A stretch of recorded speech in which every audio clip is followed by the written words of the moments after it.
So I do school tours, and this is really fun. I do this with like the 6-year-old kids. So let's just do this real quick, because I think your body is just as important to keep it healthy as the environment. Because if you're healthy, then you're super happy to keep the world alive. So I'm just going to teach you how to do the ocean real quick in hula. And every time you think of buying a plastic bottle or doing something bad to the environment, I want you to go like this instead. So just go like this. This is the ocean in Hawaii, where I'm from. That's hula. And then this is the palm tree. That's it. All right, so if you ever have kids and you want to teach them about the ocean, you could also do the hula like going around like that if you want to. That's a little more Hawaiian, but just so you guys can keep these in your backpack, in your bag, and pull it out when you feel like inspiring children, because there are future generations, and if they don't know, then we're not going to have a planet anymore. Okay, thank you. That was your hula lesson for today. Don't forget the ocean and the palm trees. Good job, class. Good job. As they figure out our technical difficulties here. So my name is Alison Teal, and I'm from Hawaii, but I am also from the world. I grew up basically, how many people were in the other big talk that we just did? Oh, Lord. All right, well, you're going to get to see this all over again. I'll try to make it a little bit different and show you some different parts of my life. But basically, the world has been my classroom, and the ocean, my playground. It's been, I want to show you the pictures, but it's just been an honor to come here. I've actually been in France for 2 weeks. I've never been to France before, and I got to go surfing in Biarritz, and it was amazing. I'm pretty much in love with France, and I think I'm just going to live here forever. It's amazing to see, you know, the difference in the culture, and me just frolicking throughout with my surfboard and my pink bikini, but there's no pictures. It's not on the key, so. Oh, it's there. I saw it earlier. He brought it all up. Oh, so where's the main presentation? The main presentation. Yeah, that's fine. Okay, we don't need the other one. Yeah.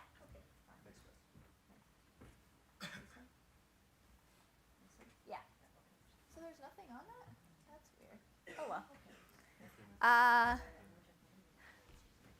Well, for those of you who are already in there, I'll try to tell you some more secrets as we go. But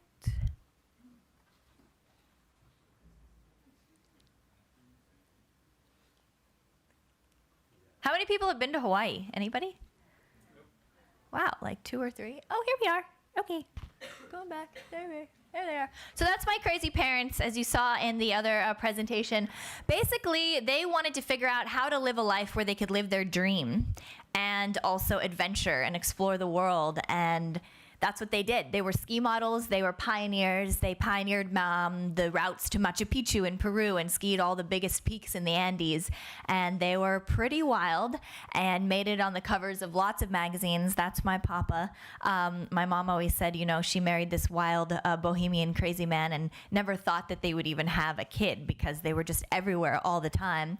And they had a very big adventure planned to go back to Peru, actually. This is one of the first Patagonia catalogs. Does anybody here know the company Patagonia?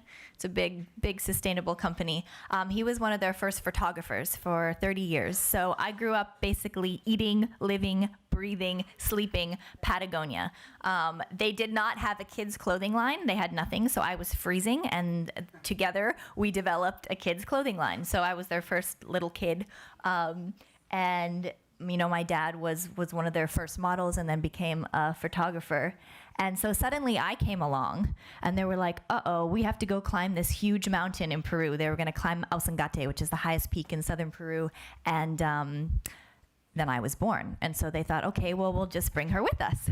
So at 2 months old, I took off to Peru on my first family adventure. And I'm telling you all this story, as I expressed before, because I believe that hopefully through my story I can inspire you to go out there and adventure and save the world or raise your kids to, you know, love the planet. Because if you love the planet, you'll want to save it, I believe. So that was me before Patagonia really came out with anything. These are my little Oshkosh overalls. And so we started having to ask companies for like sample sizes. Like, this is a little sample size sleeping bag that was hanging in a storefront. And my dad was like, can we borrow that sample? My baby needs a sleeping bag. And this is when we climbed the peak. This was pre-Patagonia clothing, so you can tell they were putting me in like sweaters and anything they could find. Most of it was adult sizes that they'd try to make smaller, like the sunglasses. And together with Peruvian porters, which are now my godparents and some of my, most close family in the world still, Feliciano and Fabiano, they climbed this peak. They had never seen skis like this before. My dad was the first. My mom was the first woman to climb this peak. I was the first baby. And they were pioneer telemark skiers, like the loose-heeled ski. And that's what they did. They brought it, and they brought me, and I turned blue, and then they brought me down the other side. It was about 19,000 feet. And then suddenly Patagonia started to develop some clothing for little kids. And that was one of the first little hats. And after a while of being in the mountains and freezing and doing all these expeditions with a small child, my mom was like, I want to go to the warm places. Like, it would be so amazing to go to Hawaii. They get a call from Mountain Bike Magazine to take the first mountain bikes in the world and this little cart over to Hawaii to go for 3 months camping around the Big Island. And they did a photojournalist assignment for Mountain Bike Magazine. So I was a baby, again, going around in the mountain bike. And during this time, we came across this oceanfront property. And it had a for sale sign, like little rickety for sale sign, and it had never been sold in the history of Hawaii. It still had the Queen Liliuokalani on the deed, and my parents said, oh, we should buy property here and build a home. And the Hawaiian man, we got together on the beach and asked him, can we buy your land? Because we're white people. There were no white people. It was a very ancient fishing village. And he said, let me think. And just then, these 2 whales breached like in front of the sunset, and he's like, okay, you can buy it. So we bought it, and for like a coconut and a granola bar, I always say, because it was so cheap back then, and we started to build our home. And this was my parents and I. It was all just lava with thorn bushes and centipedes and scorpions, and it was crazy back in the day in Hawaii, all by hand. So no power, no electricity, no water, just my parents and me like naked with my little hammer running around. And this became our like Robinson Crusoe, Swiss Family Robinson home. And now we can have up to 20 people. And my mom is a yoga teacher, so she has yoga retreats come from all over the world. I lead adventure trips, so you can come to Hawaii and learn about the dolphins and the whales and go adventure with us. And it's amazing, actually, because Emmanuel came on one of my adventure trips and then flew all the way from Italy today to come to this conference because we met in Hawaii, and he just loved living with the family and living off the land and the dolphins. So it's pretty incredible to have you here. Thank you for coming. This is our home. This is Hale Kai. Pretty fun. It's like living in a treehouse. And we are just, that was us as a family. Always a family. And, that's the beautiful thing is that throughout this, I call them my children now because I'm always like, where are you? Like now they're in Morocco, guiding a trip across the desert with camels. And I feel like I have children. This is us. When I was 7, my parents decided it was time to climb Mount Everest. So we went to Mount Everest and went just above base camp, not to the top because I was really young. But, Patagonia basically was our main sponsor, and that's who we shot for. So I watched the clothing line develop. And just as Yvon Chouinard went and created his own company to have products for the world, my parents decided to create a company to show people the world, and that hopefully those people would then bring that message of adventure into their companies. So, we've guided everyone from the makers of Adobe Photoshop, Adobe programs, from the heads of the Hyatt hotels, and we take them into the wilderness, and then they can see firsthand and learn experiential education of how they can better run their businesses and bring that soul and that world back into their companies. And this was just the beginning. I think I got to get a fanny pack again, though. It's pretty hot. I like it. It's good style. So I was homeschooled. I never went to school until college. And This was basically my life, waking up every morning in a different place, in a tent, on a camel, on an elephant, in the Himalayas. This guy, 150 years old, supposedly. He had nothing except his little bucket, and he was a holy man with a sword, kind of scary. But he loved my hair because he'd never seen blonde hair, so he just kept touching my head. And meeting people like this makes you really realize the simplicity of life, and you don't need too much. 5 minutes? Okay. Oh dear. We still have films too. God, it's going so quick. Okay, this is my first friend. We'll scoot through this quickly because I want to show you some of Trash Island and the film. But that was Billy the monkey in the Amazon, and these were some of my friends in Rajasthan. And then I decided to start my own film series. It's called Alison's Adventures. It's education through entertainment. So I set off with my eco surfboard made out of recycled coffee cups. My bikinis are made out of plastic bottles. And I set off across the world to surf and to share my stories and to introduce you to all the incredible cultures I grew up in and the people that I know and the secrets that they hold about saving our world. Because the ancient cultures, they hold the secrets of survival and sustainability. And so this is the guy that took me up that peak when I was 2 months old. There he is, again, now helping me start my own adventure series.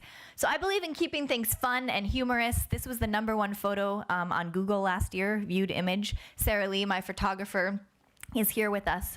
She's blonde too in the back. We could talk to her afterwards if you want to know what it's like to travel around the world and follow me with a camera. But I just learned to love the ocean. They're my favorite. This is right in front of my house. I grew up with this pot of dolphin, and it's a very special place for anybody. Does anybody surf? No? Oh yeah. And it's an addiction, yes? It makes you want to just do it over and over. So then I have many offices. This is my company, and this is my office around the world.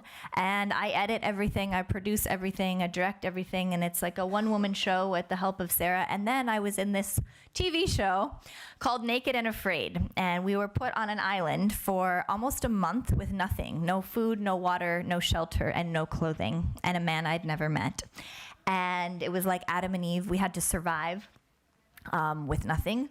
And during that time, every day these plastic bottles would wash up on shore from all over the world, like Russia, China, India. It was crazy to see the labels. And I was like, okay, something is wrong here.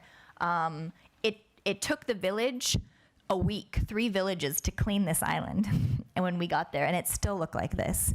So I made it a goal to come back to the Maldives after I survived. I said, if I survive, I'm going to help the planet survive, and I'm going to come back and do something about this problem. And so I'm going to flip through these quickly because I want to show you the film, but this is basically what I discovered when I came back. There's an island called Trash Island where all of our plastic comes to die. Not all of it, but a lot of it from all over the world.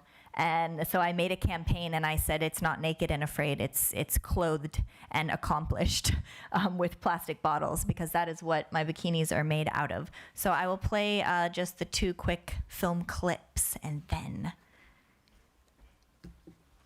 you can ask me more questions about it later, because there's so much to tell.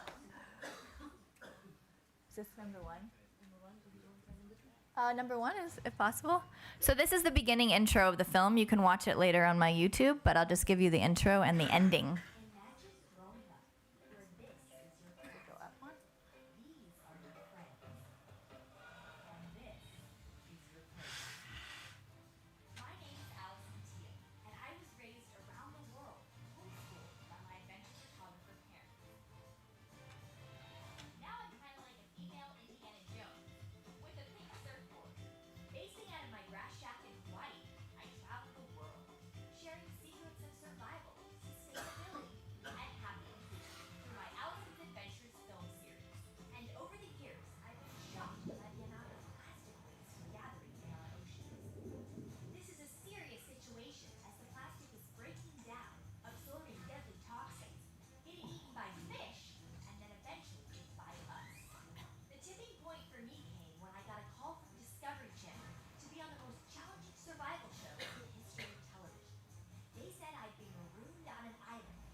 And then I'll just skip to the end and show you Trash Island, because that's the crazy part. So video two. Yeah, how do I? We go straight to video two, please. Video 2.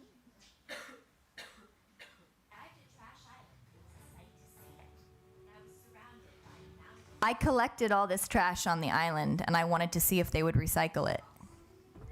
I approached the first person I could find. Hello, excuse me. What is your name? Oh, Rajesh. Alison. Alison, yeah. I'm from Hawaii. You know surfing? Is it? Have you surfed before? Where's the plastic? Recycle. No, not cycle. Like, It seemed he didn't have a clue what I was talking about, but offered to take me to the plastic. so you work here?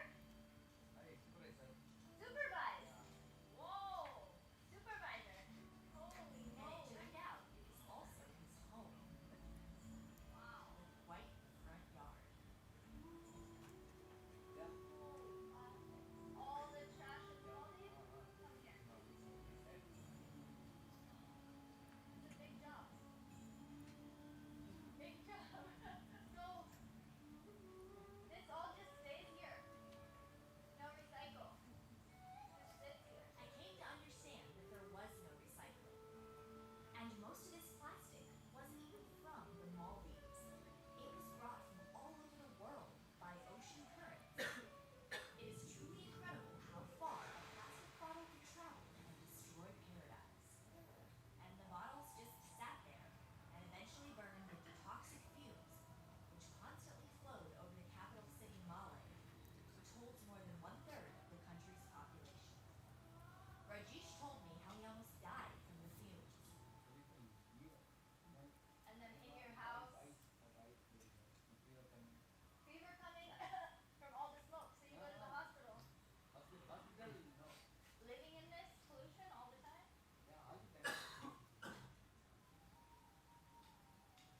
I thanked Rajesh and gave him the only thing I could think of to protect his eyes from the smoke. Yeah, like movie stars. You very like it? Thank you. And then using my surfboard as a sort of walking stick, I set off to see the extent of Trash Island.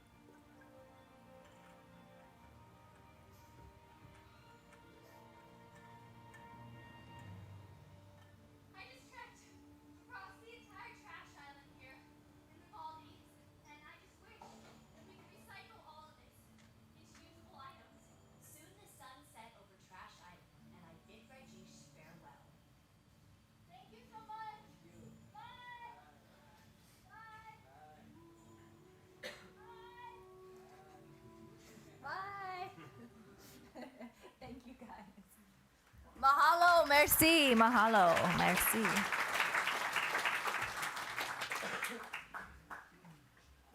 Wow. It kind of puts it in perspective, doesn't it? It's a mountain. So we've had so much good content that we're really pushing against our limits of time. But I think, is lunch our barrier? Nobody needs to eat, right? We can skip that.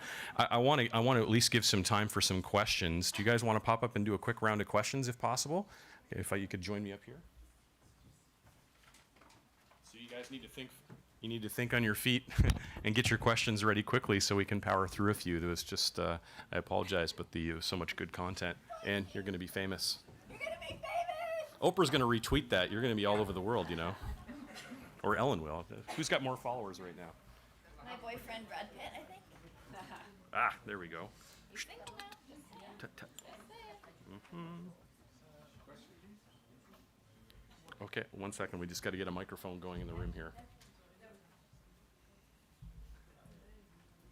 Oh wait, you guys can do a better picture. Sorry about that. So I'm going first, sorry. Yes, I think we need a microphone for the interpreter. Yes. Right. Okay, it's a question for Doug, actually. Doug, very interesting, very depressing, very interesting, very encouraging. I had a brainwave, a very small brainwave, which is also a question. I lived in Hong Kong also for 7 years, and I share my time between KL and France. And I was just thinking, why not take the issue to, I'm going to say I'm mad, but I am, so you'll be right. Why not take the issue to China? Say to China, set a benchmark. enforce the strictest, the toughest legislation, in the world on bloody blisters and everything. They're open to that sort of thing. I've been a lobbyist in China as well, I know. Maybe they would listen and say to them, shame the world, shame the rest of the world, especially the US, be the best in the world, and then the world will have to follow China. Then you play a national pride. Have you tried that? So this is to shame them for what? For the pollution? Yeah, pollution for doing nothing but plastic. Well, in a strange way, some of the developing countries actually do more than the Western countries because they, when I showed you that first picture of the guy picking the straws, no one in the West is going to spend our time on a little canoe picking up straws. Now, the number of informal waste pickers around the world is more than 15 million people. India, China, they recover a lot of stuff behind the scenes that we don't see. Now, that doesn't mean it's perfect. One of the best things that China did was they put up what they called the green fence. This was about 3 years ago. This was an effort to get rid of and slow down e-waste, which was going to China. E-waste is often plastic, but with heavy metals and interesting metals inside they wanted to extract. They would burn it, melt it, all the plastic would go into the river and cause all these issues. So China said no more unprocessed plastic. What that did is it basically put all the plastic garbage that we had been exporting all over the world onto our own doorstep. And I think that was the best thing that ever happened. And now we are forced to innovate and figure out what the hell to do with the trash island that's now on my front yard. And so if they keep doing things like that, that is good.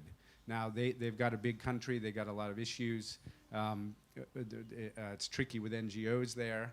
But they move, and when they move fast, they go across. So the challenge to all of you who are producing in China is to get stuff made the right way.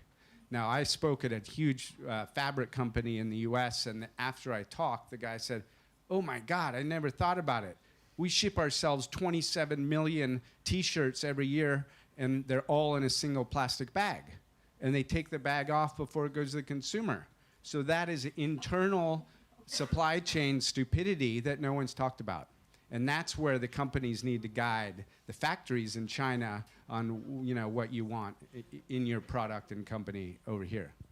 Thanks, Doug. Questions? Yes. Hi, so thank you so much for all of you for your talks, and it was really, really interesting. So I have a kind of a silly question. It's just like, how can we join as a citizen?